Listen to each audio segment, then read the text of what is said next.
Mubiri kuzenguruka ku mbuga nkoranyambaga, reka tubihereye kuri nyakubahwa Perezida Kagame wagiranye ibihe byiza n'abaturage bo mu mujyi wa Kigali ubwo yifatanyaga nabo muri siporo rusange izwi nka Country Day.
Yabaye kuri iki cyumweru. Iyi video uraza kuyisanga ahantu henshi ku mbuga nkoranyambaga. Ni siporo rusange yitabirwa n'abanyarwanda bose nta uhejwe ndetse n'abanyamahanga baba mu Rwanda. Ifite umwanya ujya muri siporo ku munsi nk'uyu wa siporo rusange. Abanyarwandakazi, u Rwanda ni rwiza. Urebe uburyo abantu babikorera siporo bameze neza mu mihanda isukuye imeze neza. Igihugu cyacu ni cyiza bibaza abanyamahanga. Muraho ndabasuze cyane. Kandi umwaka umucyo kuri kweze Nenjegaju nyakweka muri South Sudan kandi ndi umunyarwanda. Uyu munsi igiye kuvuga ku bintu bitatu nkunda mu Rwanda. Ikintu cya mbere kunda perezida wacu. Ndamukunda cyane kuko afata abanyarwanda n'abana be, akunda igihugu cyane. Ikintu cya mbere cya kabiri ni umuco y'abanyarwanda. Mufite umuco nyine itandukanye cyane muri Afrika yose. Mukunda abantu, mufata abantu neza pe, muri abantu beza. Sibyo? Ikintu cya gatatu continue. Okay. Ni ikintu nyine muri Afrika nagibaho. Okay. Kandi turabizi nagibaho. Okay. Cleanness. Okay. Mu Rwanda ni eza, umva mufite isuku. Abanyarwanda fe mufite isuku kunda mu Rwanda cyane. Dore ubuhamya bro. Garika mu Rwanda Hundu Rwanda. Bro, what do you mean what I'm doing here, bro? Rwanda is the cleanest city in the whole world. Rwanda is the cleanest city in the whole world. I can decide to sit anywhere, sleep anywhere, relax anywhere, do whatever I want. Bro, can't you see? Rwanda is clean. Jesus. Listen, look. Look. Did you see any dirt? Let me tell you something. Rwanda government should ban people from wearing shoes, walking on the streets in Rwanda. They should ban people from wearing shoes because Rwanda is cleaner than most people's houses in New York. Rwanda is cleaner than most people's houses in New York. Bro, Rwanda is clean. Garikamu Rwanda. The land of many hills is beautiful. Rwanda is gorgeous. Rwanda is clean. Rwanda is beautiful. Garikamu Rwanda, stop playing. Look at how clean. Look at how green everywhere is. You see, very green. You see. Everywhere is green. Look. Garikamu Rwanda. Come to Rwanda. God forbid you don't come to Rwanda before you die. Mugerero mu mihanda ya Kigali. Abantu babigendera mu mihanda bari muri siporo rusange. Aha ni mu mihanda y'i Kampala muri Uganda. Nuko byifashe. Yewega mbega icyondo Kampala. Dore moto ngo ziranyerera. Dore imodoka ngo ziraserebeka. According to networking, connection, hobbies and hobbies. There are many people they don't have any networking. Networking is a source of capital. You are here.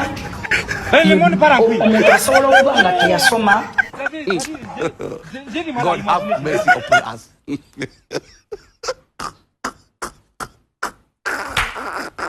Si ibyo gusa ahangaha ni muri Kongo. Leta motoka. We Kabasele. Kabasele, leta gari. Leta motoka. Ngiyi imihanda ko mbona bitoroshye.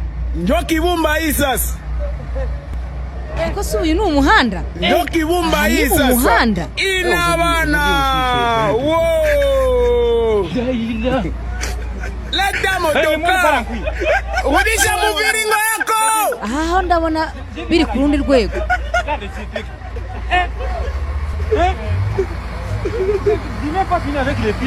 Leta motoka. Hii ndio kiumba, leta motoka. Aujourd'hui aussi c'est un autre jour. Kabasele comme vidéo. Le monde part en couille. Kabasele uko ndani yake.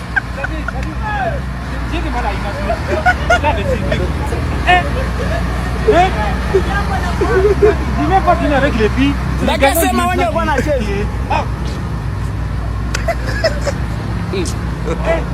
God have mercy upon us.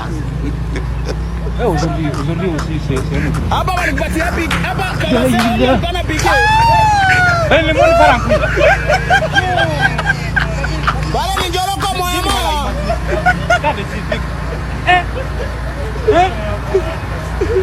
Dis-moi pas finir avec les filles. C'est les garçons qui maintenant qui m'ont tiré.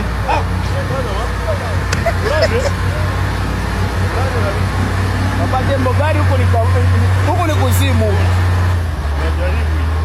Huko ni kuzimu.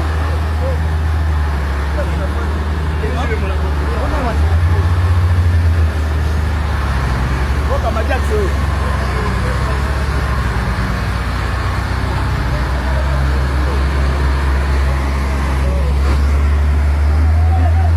Nyangula bile muhewa. Bile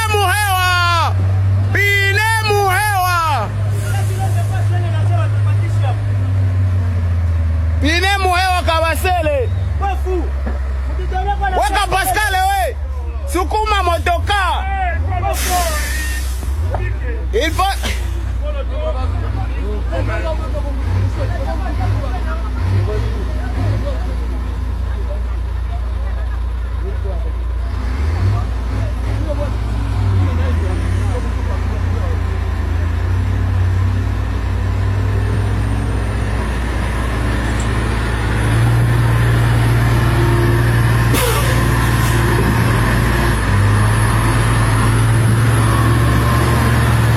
Goko mana yanjye singe gupfa.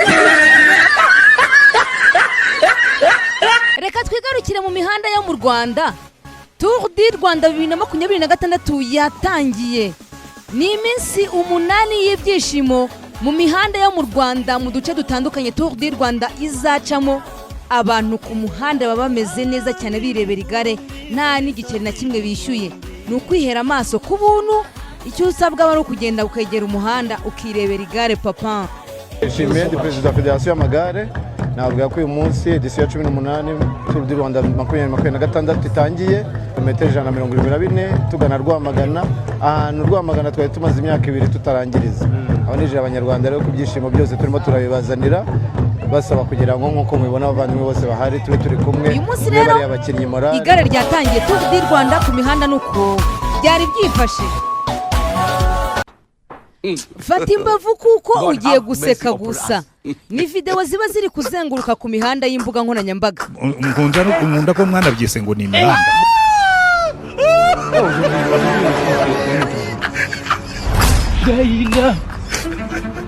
Le monde part en couille. God have mercy upon us.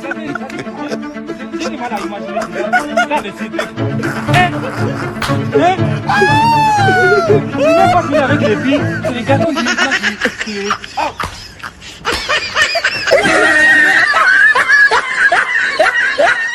Watch this video. You don't know why it's going on. What's the jersey number? Jersey number. I was watching the. The what? The what? Yes, I was watching the ball. The jersey number. So what's the jersey number? I be like say be 7. Emotional damn. Oya nabisabye. No. Mu myaka nk'itanu imbere uyibona he? Mboneke. Mu myaka nk'itanu imbere uyibona he? Mboneke. Muri ino minsi ibintu bimeze nabi. Imihanda se kubusinzi hirya no hino ku isi bukabije. Reba uyu kwambara ipantaro byanze biragorana. Kwambara ipantaro bigeraho bikanga ashyiramo kuguru wapi.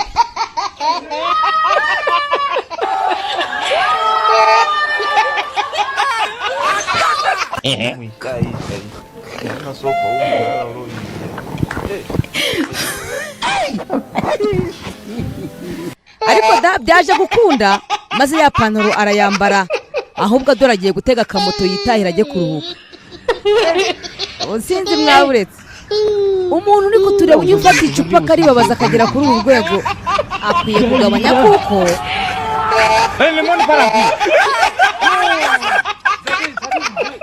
J'ai du mal à imaginer ça. Regarde ces trucs.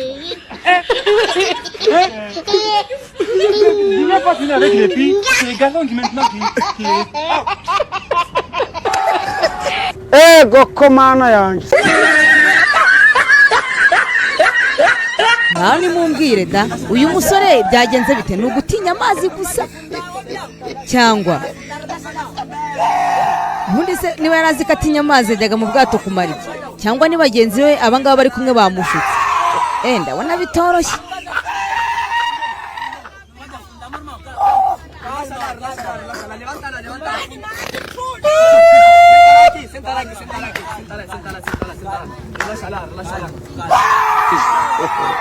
God have mercy upon us. God have mercy upon us.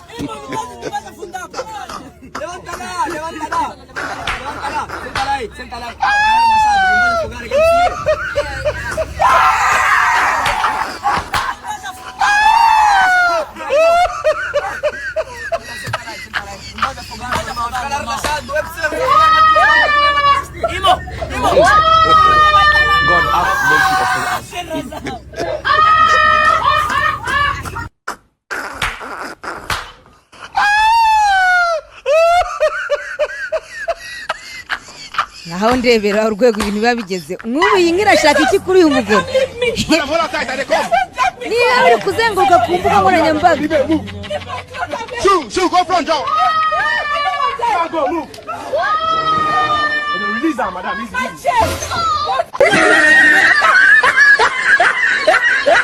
Mbega amagambo ya Hemedi yigeze kwifatira ku gahanga Kenisi. Iyi video yongeye kugaruka ku mbuga nkoranyambaga. Umuyobozi wa Gasogi Kenisi ndamukunda cyane. Buriya Kenisi ngewe mugereranya hari imbe bimwe muri Kongo. Abantu bazi umuti wa Viagra ni umuti utera imbaraga abagabo. Hari imbeba rero muri Kongo hani Goma yigeze kunywa Viagra irangije ihagarara hejuru y'umwobo biravuga ngo nyiraho kuzirenza itera inda. Nyiraho kuya mbere yaje yayisimira ya mbeba.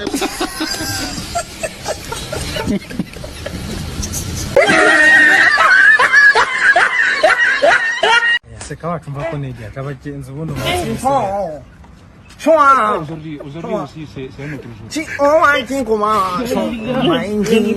chanson si samsa. Ikinyarwanda maberanye ko ndabizi ko zikukiza.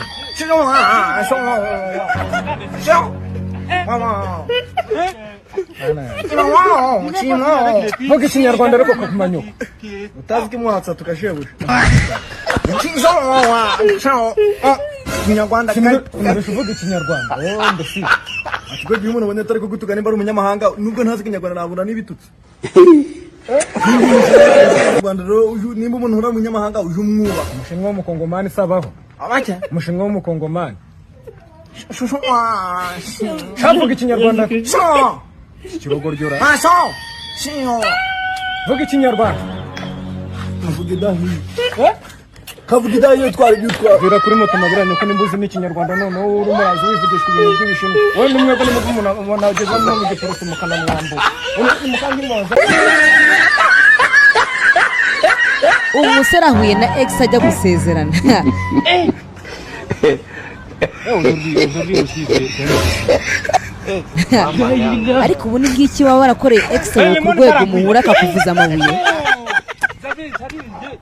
J'ai du mal à imaginer ça. Regarde ces trucs. Tu vas pas jouer avec les filles. Les gars,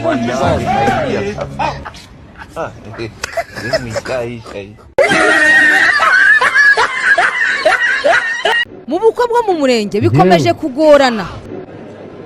Njyewe subiramo njyewe dushima Imana Joseph maze kumva Neko wowe dushimira Imana Yosefu umbera umugabo nkakubera umugore.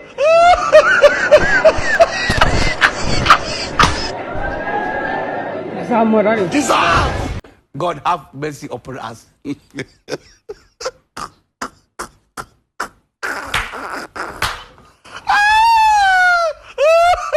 Bureni nemeye yuko uko amategeko abiteganya yewe maze kumva yewe ugura Imana na Bureni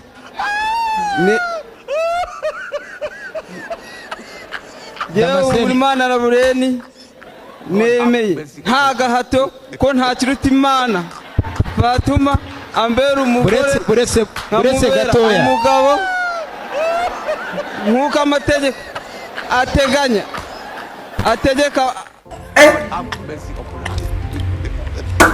kanye nta gahato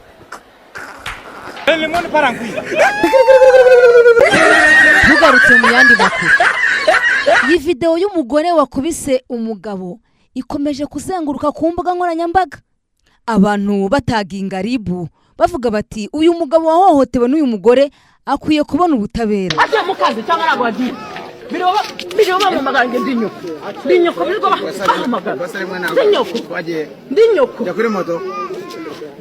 Rimwe kabiri gatatu.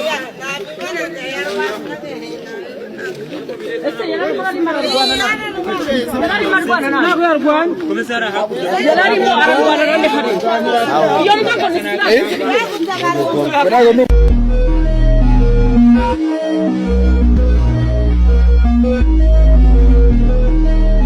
Abantu basumirwa ngo nanje ubwanje nzumirwa ndumiwe koko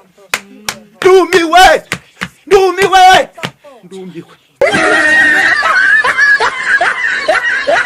Niko umudugudu ariko ngo arabarembeje. Byagenze gute wa mugabo we? Hasi hano mu muharuro mbona mudugudu n'umugore wanjye baryamye hangaha bigamye no gucyara mu barasambana. Mukunyikanga hano arakinga base binjiramo hano bahita bakinga.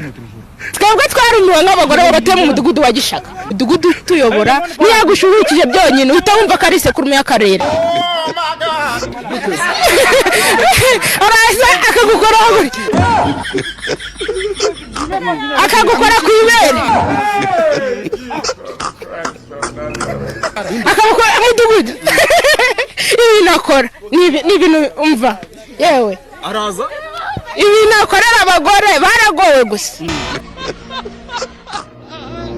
Nicyo kintu batandukanye n'umugore ubundi yewe niyo mwaba mubana n'umugabo ashaka uburyo amugukuraho. Emotional damage. Kugira kapanashi. Abashukishiki. Kapanashi. Ngojera baga kapanashi wenyweri. Ubundi wamara kukanywa na twateye gucya batwedangukira twatundi twabarokori. Yakaguha umugore ngo sawanga kapanashi bakangurira ngo bavuye mu muganda. Ejo kandi nawe ari mu muganda nta nubwo agwaye baguriye nicyo kintu kibabaza abantu ariko ndakubwiye ngo ngwiki ibihumbi 20 yaduhaye yiciye amandi rupapuro mwa rusoma twabuze maka 15 kugwagwa hazamo n'amafanta navuze ngo ayo mafanta mwa bagore muyanyweye ejo mayirege ni kugiye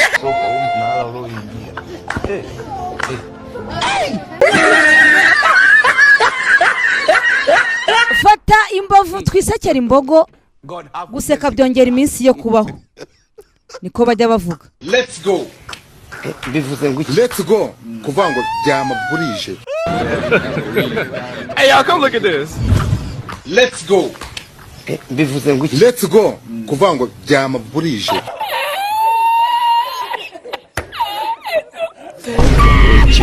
warriors. Baravuga ngo haguruka. Let's go. Haguruka. Ngaho nyumvira. Nuko cyongereza.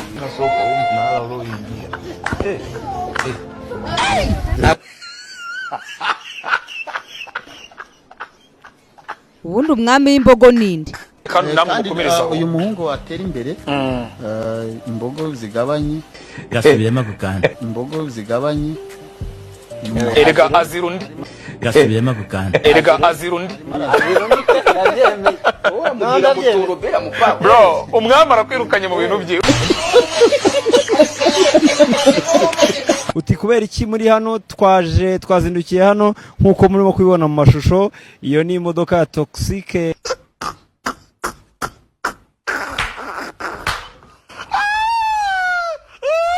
twubake u Rwanda twifuza cyane, dusore neza twifuza u Rwanda twifuza cyangwa se u Rwanda dusore neza twubaka u Rwanda twifuza. A few moments later. Ubusa ku busa hagati y'ikipe y'u Rwanda ndetse n'Amavubi, hagati y'ikipe y'u Rwanda ndetse n'Amavubi. ariko hari nashonje. Ku itariki ya mbere Oktoba isaha y'isa 8 APRFC yakira Pyramide kuri regional izarya bitatu. Stade hano nazo naguramya ko tuzigatiza Pere Stadium nyine. Stade regional Nyamirambo niko banditseho. Arisa Seka turebe Pere.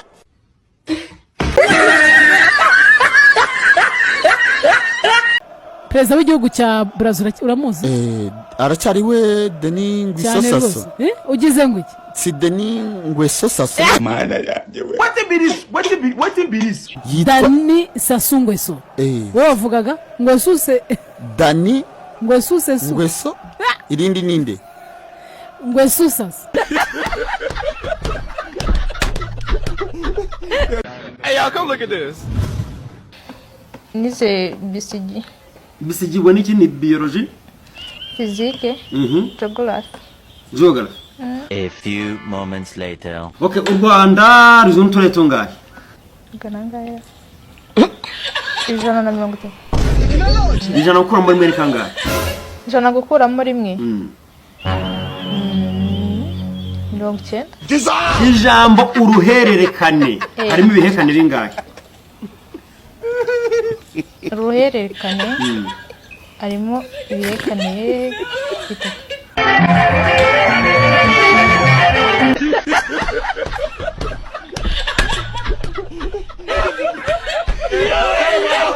Izi mbogo z'uyu munsi reka tuzihere ku mbogo ya Jerome Mugabo.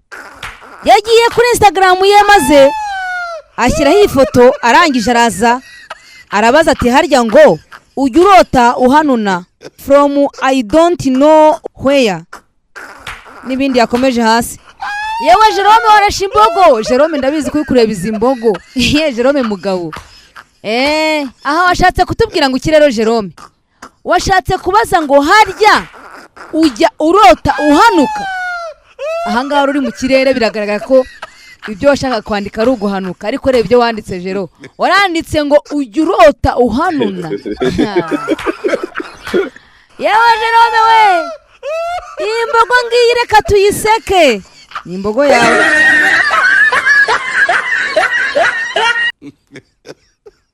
Iyi mbogo ikurikiyeho ni imbogo ya Dekati kuri Instagram. Dekati yaraje arandika hano ati wabonye cyaze Mama Runa ari kubina kweri cyangwa ari kubina. Ngaho mwitegereze neza ibyabereye Kampala UG kuri Severant. Ibindi yakomeje hasi ntabwo mbisoma byose, ariko hari ahandi hari imbogo.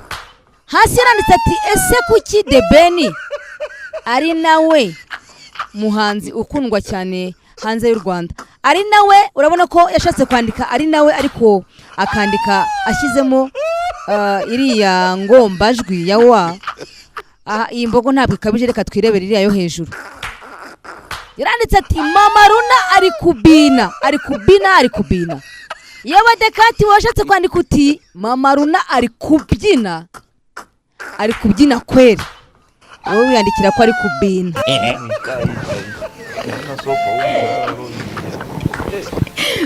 yewe deka ntabwo twaguhereza nawe imbogo yawe reka tuyiseke. Imbogo ikurikiyeho ni imbogo y'ikinyamakuru kitwa Isibo. Ni imbogo ebyiri. Isibo TV yaragiye irandika iti umuhererezi wa Muammar Gaddafi wabaye perezida wa Libya yarekuwe nyuma y'imyaka 10 yari amaze apfungiwe muri Libani.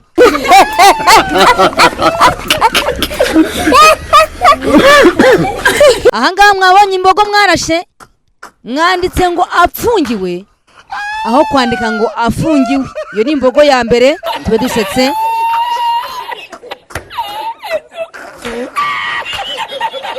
Hasi mwakomeje mwandika muti abategetsi bari bane bata muri yombi Hannibal bamushinjaga guhisha amakuru y'umuyobozi w'ishami rya Kisilamu ry'Abashiya wo muri Libani waburiwe itengero muri Libya mu 1978.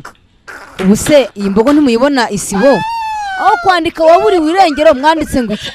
Mwanditse ngo waburiwe itengero cyangwa itengero. Fasha duseke izi mbogo z'ikinyamakuru Isibo.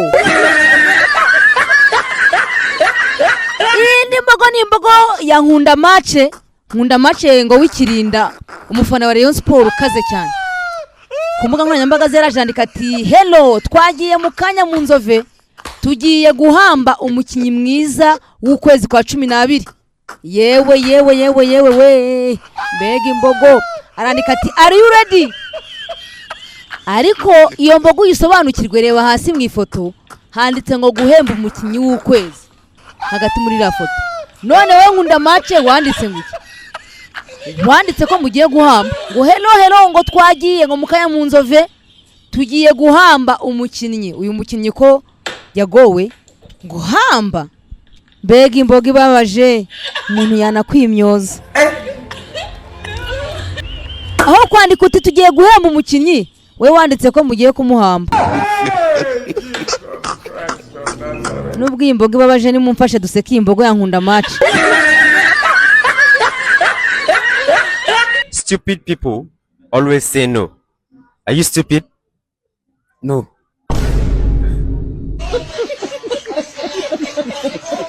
Bijya kubajura. Hey, y'all, come look at this.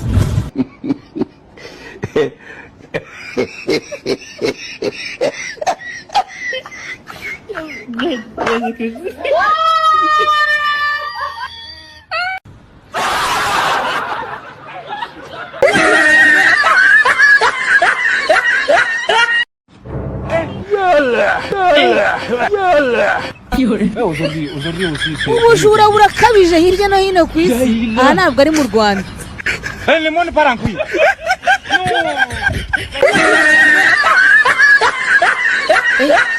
Abajura we, abajura ko bakabije. Noneho bakora nk'ikipe do. Abajura nta nimwe bagira.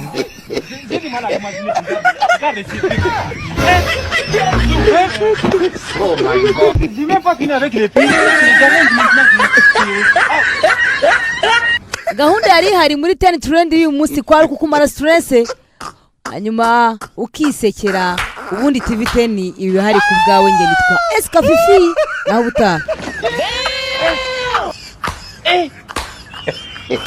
Aujourd'hui aussi c'est pas mes le monde part en couille.